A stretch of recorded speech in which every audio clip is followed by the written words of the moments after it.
4 पहियों को लेके टेम्पो यहाँ पे पहुंचा और महिला खिलाड़ी खुद टेम्पो से अपनी फोल्डिंग उतारने गई तो पुलिस के वहाँ कुछ लोग आए और उन्होंने उससे ड्राइवर को डराना धमकाना शुरू किया कि आप यहाँ से टेम्पो लेके चले जाइए। वो बहुत घबरा गया था ड्राइवर। जब महिला खिलाड़ी जल्दी जल्दी अपनी फोल्डिंग उतारने की कोशिश कर रही थी तो जो पुलिस वाले थे वो खुद गाड़ी को धक्का मार के पीछे कर रहे थे। तो इन्होंने कहा कि हम आप गाड़ी को बैक में मत लाइए, हम पीछे खड़े हुए हैं, हमें चोट लग जाएगी। वो पुलिस वाले सुन नहीं रहे थे और उन्होंने बहुत गंदी गाली दी इसको, विनेश फोगाट को गंदी गाली दी और उन्होंने बहुत जोर से उनके यहाँ पे जोर से धक्का भी मारा, बाल भी खींचे। तो मैं ये कहूँगी कि देश का दुर्भाग्य है जिसको हम कानून का रखवाला बताते हैं वही हमारे देश के जो मान सम्मान बेटियां यहाँ पे बैठी हुई थी, देश का गौरव यहाँ बैठी हुई थी, उनके ऊपर हमला कर रहे हैं, वो भी आधी रात में।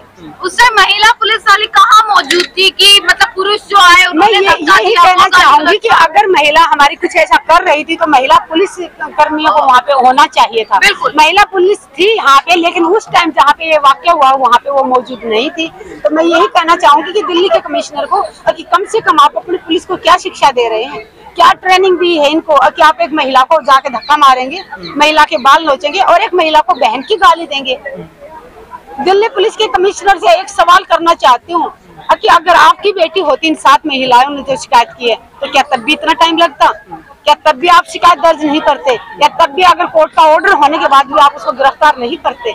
अगर 24 घंटे के अंदर उनको गिरफ्तार करना था तो आज तक दिल्ली कमिश्नर किस चीज का इंतजार कर रहे हैं? या फिर हम सीधा सीधा खुल के ये कहें कि दिल्ली कमिश्नर या तो बृजभूषण से डर गए हैं या मैं ये कहूँगी कि वो बिक गए हैं। दोनों में से कुछ तो जरूर है, या तो आप बृजभूषण से डर गए हैं। दिल्ली के कमिश्नर से बात कर रही हूँ मैं, अगर मेरी आवाज दिल्ली के कमिश्नर तक पहुँचे तो मैं आपको जानती नहीं ना, मैं आपका नाम जानती, पर्सनल आपको नहीं जानती, लेकिन जिस पद पे हो उस पद के लिए मैं बोल रही हूँ। या तो आप उससे डर गए हो बृजभूषण से या आप बिक गए हो। क्या लग रहा है कि पूरे क्योंकि अगर ऐसा दोनों में कुछ एक नहीं है तो आज तक वो सलाखों के पीछे होता। अगर ये बृजभूषण बीजेपी से ना होके किसी दूसरी पार्टी से जुड़ा होता तो हमें इतने दिन सड़कों पे नहीं बैठना पड़ता न्याय के लिए। क्या धरना खत्म करने की कोशिश पूरे तरीके से की गई थी? पूरे कोशिश की गई थी, कल दिन में ही कोशिश की गई थी। कल दिन में यहाँ पे पीटी उषा को भेजा गया था। जैसे पिछली बार इन्होंने विनेश फोगाट उसको बबीता फोगाट को भेजा था तो बबीता फोगाट ने आगे जैसे उनको कहा कि हमारी सरकार आपके साथ है, हम कमेटी बनाएंगे, जो आप बातें हुई आप सबको पता है। जो बाद में 3 महीने के बाद कुछ नहीं निकला उसमें। तो ऐसे ही कल हमारे पीटी उषा को यहाँ पे भेजा था समझौता कराने के लिए। उन्होंने भी आके यही कहा था कि मैं आपके साथ हूँ, आपको न्याय दिलाएंगे। लेकिन उनके चेहरे से, उनकी बातों से कहीं नहीं लग रहा था कि वो खिलाड़ियों के साथ है। खिलाड़ियों के साथ होती तो वो एक शब्द बोल के जाती कि मैं आप लोगों के साथ हूँ और जब तक न्याय नहीं मिलेगा मेरा समर्थन आपके साथ है। उन्होंने एक शब्द नहीं कहा। और जब वो जा रही थी तो मैंने उनसे एक सवाल किया था। मैंने उनसे पूछा था कि मैम जब आप गोल्ड मेडल लाए थे देश के लिए तो पूरे देश ने आपका सम्मान किया था, लेकिन 2-3 दिन पहले आपने इस आंदोलन को लेके एक बयान दिया है, उससे आपने पूरी मातृशक्ति का अपमान किया है। मैंने उनसे पूछा कि आप एक महिला होने के नाते, महिला होते हुए बाकी महिलाओं का अपमान आपने क्यों किया, इसका हमें जवाब चाहिए। लेकिन उनके पास इस सवाल का जवाब नहीं था और उन्होंने बड़ी गुस्से से मेरी तरफ देखा और वहां से वो भाग खड़ी हुई। वहां ना उनको किसी ने धमकी दी थी, ना किसी ने अभद्रता की थी, ना हमने उनको टच किया था। इतना दूर खड़े होके मैंने उनसे सिर्फ सवाल किया था, लेकिन मेरे सवाल का जवाब उनके पास नहीं था। इसलिए वो खुद अपने आप को बचाती हुई छुपती वहां से भागती नजर आई। मीडिया के भाइयों को देखा गया कैसे उनके पीछे सवाल पूछने के लिए जा रहे थे तो मीडिया के भाइयों का भी सवाल का जवाब नहीं दे रही थी। तो इससे साबित होता है कि उनके दिल में कहीं ना कहीं चोर था और वो इस आंदोलन के समर्थन में नहीं। अच्छा, आप विनेश फोगाट और साक्षी मलिक, संगीता फोगाट की जब आंसू पहुंची थी, क्या उनका कहना था उस टाइम पर, क्या रिएक्शन? जिस टाइम मैं यहाँ पे पहुंची थी यहाँ बहुत ज्यादा पुलिस खड़ी हुई थी और ये रास्ते रोज सारे रास्ते बंद है। ये जो सामने जनता दल का ऑफिस है, यहाँ से एक पत्रकार भाई मेरे को कहा कि मैडम सारे रास्ते बंद है, आप यहाँ से आइए। मैं उन पत्रकार के साथ यहाँ तक पहुंची मैं, और जब मैंने अंदर जाके पूछा कि सबसे पहले पूछा बेटियां कैसी हैं, बेटी कहाँ पे है। जब तक मैंने उन तीनों बच्चों को नहीं देख लिया, क्योंकि मेरे को जो खबर मिली थी वो वीडियो देखा था कि पुलिस की धक्का मुक्की हो रही है, बेटियों को गालियां दी गई हैं, बेटियों के बाल नोचे गए हैं। जब मैं उन बेटियों से मिली तो बेटियां दोनों कांप रही थी। साक्षी थोड़ा सा दूर थी, वो दोनों बेटियां सबसे पहले मेरे सामने आई और वो इतना रो रही थी। मैंने दोनों को गले लगाया और वो बहुत कांप रही थी और रो रही थी। और मैंने कहा बेटा रोना नहीं, घबराना नहीं, हम सब आपके साथ हैं, पूरा देश आपके साथ है। रोते हुए विनेश ने बताया कि आंटी उन्होंने हमें गाली दी, बहन की गाली दी और पुलिस वाले ने मेरे को धक्का मारा और मेरे बाल नोचे। तो वो बहुत इस चीज से बहुत आहत हुए, उनको बहुत दुख हुआ। आखिर जो पुलिसकर्मी उनकी सुरक्षा में खड़े हुए थे उन्होंने ऐसा किया, उन्होंने सोचा नहीं था कि पुलिस वाले उनके साथ ऐसा करेंगे। अगर ये कहीं उग्र होती, कहीं कुछ नुकसान कर रही होती, कानून का उल्लंघन कर रही होती, तो महिला पुलिस उनको रोक सकती थी, बट ऐसा कुछ कर नहीं रही थी। ये सिर्फ उस टेम्पो के अंदर से अपना फोल्डिंग चारपाई उतार रही थी। तो पुलिस से आप जाके पूछिए, कमिश्नर से पूछिए कि पुलिस फोल्डिंग उतारने से मना क्यों कर रही है। अच्छा, कुछ दिन पहले एक इल्जाम और लगा था कि रात को यहाँ की बिजली काट दी गई है, वो अभी भी कटी हुई है। हाँ। अभी भी बिजली नहीं है यहाँ पे, बिजली अभी भी कटी हुई है। हाँ। और इनका पानी भी पहले रोका गया था, खाना भी रोका गया था, ये बेड गद्दे आ रहे थे वो भी रोके गए थे। मतलब कहीं अलग चारों तरह से खिलाड़ियों को परेशान करने की कोशिश, साजिश रच रहे हैं कि खिलाड़ी परेशान होके चले जाएं।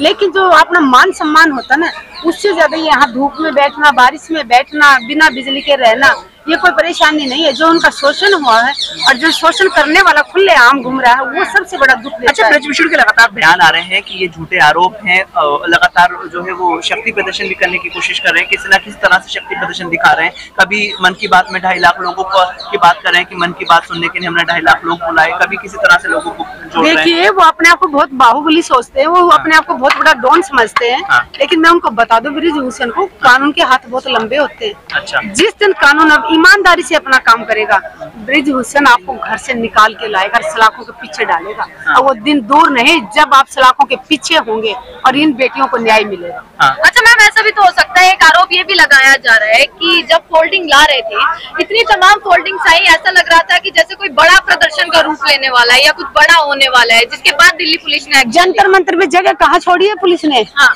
पुलिस ने जो यहाँ पे गाइडलाइंस बनाई थी कि आप 9 से 4 यहाँ धरना दे सकते हो, और वहाँ बैरिकेड लगा दिया गया, वहाँ लगा दिया। जगह कहाँ छोड़ी? पहले होते थे, प्रदर्शन होते थे, वहाँ क्या केरला हाउस से भी आगे तक के जाके टेंट लगते थे। तो जगह एक मुट्ठी छोड़ी हुई, इसमें क्या ज्यादा प्रदर्शन कर लेंगे? हाँ। परमिशन पुलिस खुद ही नहीं देती है ज्यादा, यहाँ 200-400 आदमी से ज्यादा की परमिशन मिलती ही नहीं है, तो कहाँ से भीड़ इकट्ठी कर पाएंगे? लेकिन ये जानबूझ के शायद ऐसा हमें उकसाने की कोशिश कर रही है पुलिस कहीं ना कहीं ऐसे लग रहा है। आज सुबह भी जब हमारा ये जो जिनको चोट लगी थी, वो सारी रात रामन और लोहिया हॉस्पिटल में एडमिट थे, जब वो सुबह यहाँ पे आए तो 2-4 लोग उनके साथ आ गए, खिलाड़ी बच्चे थे। तो पुलिस ने 200 लोगों को यहाँ पे इकट्ठा कर दिया, 200 पुलिस वालों को बुला लिया। नहीं, जिसको चोट लगी है सिर्फ एक लड़के को अंदर आने जाके, बाकी सब बाहर जाएं। मैंने उनसे, सीनियर जो अफसर थे, उनसे रिक्वेस्ट किया, अगर 2-4 लोग हैं, यहाँ मंच पूरा खाली पड़ा है, तो 10-15 लोग ही हैं सारी रात से यहाँ, इनको बैठने दीजिए। उन्होंने उनको कंधे से ऐसे पीछे धक्के मार मार के कहते निकालो इनको बाहर। एक को मैंने कहा कि आप वर्दी का नाजायज फायदा उठा रहे हैं, आप हमारे सामने तानाशाही दिखा रहे हो, हम रिक्वेस्ट कर रहे हैं कि 2 लोगों इनको बैठने दीजिए। मैंने कहा आप मजबूर कर रहे हो कि हम यहाँ 50,000 लोगों को लेके आए, तब आपकी पुलिस क्या रोक पाएगी उनको? बोलते मैडम तब की तब देखेंगे। तो मैंने कहा कि आप यही चाहते हो कि हम यहाँ बहुत ज्यादा संख्या में लोगों को लेके आए, तब आपकी पुलिस रोक पाएगी, या आप फटाफट गाड़ियों में भर भर के ले जा रहे हो? कितने लोगों को जेल में डालोगे? जिस दिन देश का सारी जनता यहाँ पे पहुँचना शुरू होगी ना, जेलें छोटी पड़ जाएंगी। अच्छा, वीडियोस में ये भी दिखा, कुछ तमाम पुलिस ऑफिसर्स थे जो इस घटना के बाद हंसते हुए भी नजर आए, खिलखिलाते हुए, मुस्कुराते हुए नजर आ रहे थे। जिस दिन उनकी बेटियों के घर में कोई नोच के खाएगा, तब उनकी हंसी आए, तब मैं उनसे पूछूंगी, तब उनको याद आएगा कि किसी की बेटियों की इज्जत लूटने पे अगर तुम हंस रहे हो, तो भगवान हमें वही चीज देता है जिस चीज में आप खुश होते हो। अगर किसी की बेटी की इज्जत लूटी है और वो न्याय की गुहार लगा रही है, पुलिस इस पे लाठियां बरसा रही है और कुछ लोग उस पे हंस रहे हैं, तो भगवान वो दिन दूर नहीं, भगवान उनको वो ही खुशी देगा। ब्रजभूषण हो या तमाम जो आप सरकार पर जिस प्रकार के आरोप लगा रही हैं, उनका इस मुद्दे पर कोई कहना नहीं। रात को इतनी बड़ी घटना हुई, उसके बाद भी कोई कहना नहीं है, परंतु वो रैलियां कर रहे हैं, वो वहाँ पर अपनी बातें बोल रहे हैं। जो ये नेता बैठे हैं आज सरकार में, इनको सिर्फ कुर्सी प्यारी है। इन लोगों को मानवता, इनके इंसानियत इनके दिलों में नहीं है, ना इनके दया है, ना धर्म है। धर्म के नाम पे जो लोगों को बांट रहे हैं, ये सिर्फ वोटों के लिए बांट रहे हैं, ना ये धर्म को जानते, ना जाति को जानते। ये सिर्फ लोगों से वोट बटोरने का एक तरीका है। हमारी भारत का नाम ऊंचा करने वाली बेटियां, शोषण जिनके साथ हुआ, वो न्याय की गुहार लगा रही हैं। 12 दिन से यहाँ बैठी हुई हैं। प्रधानमंत्री जी चुप क्यों हैं? आपकी आंखों में आंसू है मैम? आंसू, कल हमारी बेटियां रो रही थी तो पूरा भारत रो रहा था उन बेटियों के साथ। उन बेटियों को मैंने कांपते हुए देखा, जब मैंने उनको अपने ऐसे सीने से लगाया दोनों बेटियों को, दोनों बेटियां ऐसे कांप रही थी, दोनों बेटियां फूट फूट के रो रही थी। मुझे वो दिन याद आ रहा था जब वो तिरंगा का सम्मान बढ़ा रही थी दूसरे देशों में जाके, उनके चेहरे पर जो खुशी थी, और आज उन बेटियों के साथ अन्याय हुआ है, वो बेटियों के साथ शोषण हुआ है, वो बेटी न्याय की गुहार लगा रही है और कोई सुनने वाला नहीं है देश में। और जो शुरुआती दिनों से मैम आप यहाँ इस आंदोलन में जुड़ी हुई हैं, किस तरह का इस आंदोलन को आगे देखती है? क्योंकि हमने पिछले सालों में भी एक आंदोलन देखा था, उस आंदोलन के बाद भी हमने चुनावी रिजल्ट देखे, इस आंदोलन को कैसा आप देखते हैं? देखिए, चुनाव रिजल्ट आना बाद की बात है। आज की तारीख में यहाँ बेटियों का जो शोषण हुआ है, बेटियों को न्याय दिलाने के लिए आंदोलन शुरू हुआ है। जो गुनहगार है, जिसके ऊपर आरोप लगे हैं, वो अपने आरोपों को छिपाने के लिए, अपने गुनाहों को छिपाने के लिए इस आंदोलन को बदनाम करने की कोई कसर नहीं छोड़ रहे। कभी वो कहते कि एक परिवार की बेटियां बैठी हैं, कभी कहते कि एक राज्य के लोग बैठे हैं, कभी कहते हैं एक ही जाति के लोग बैठे हैं। मैं बता दूं, जिन बेटियों ने 7 बेटियों ने आरोप लगाया ना, उसमें एक जाति की बेटी नहीं है।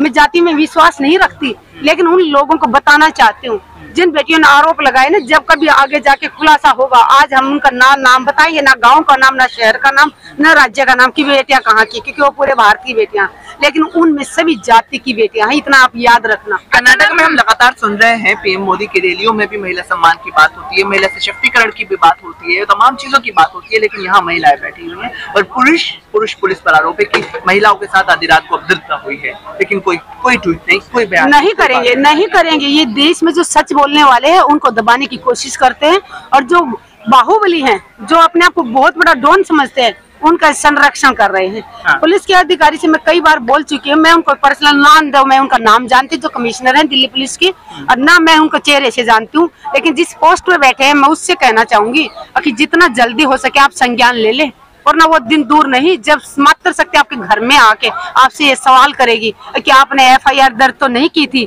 वो तो सुप्रीम कोर्ट ने करा दी, लेकिन 24 घंटे के अंदर उनको गिरफ्तार करना था, तो आपने आज तक उनको गिरफ्तार क्यों नहीं किया? एक सवाल मैम ये उठता है कि एक आंदोलन किसान आंदोलन था जब राकेश टिकैत के आंसुओं ने जन सैलाब ला दिया था।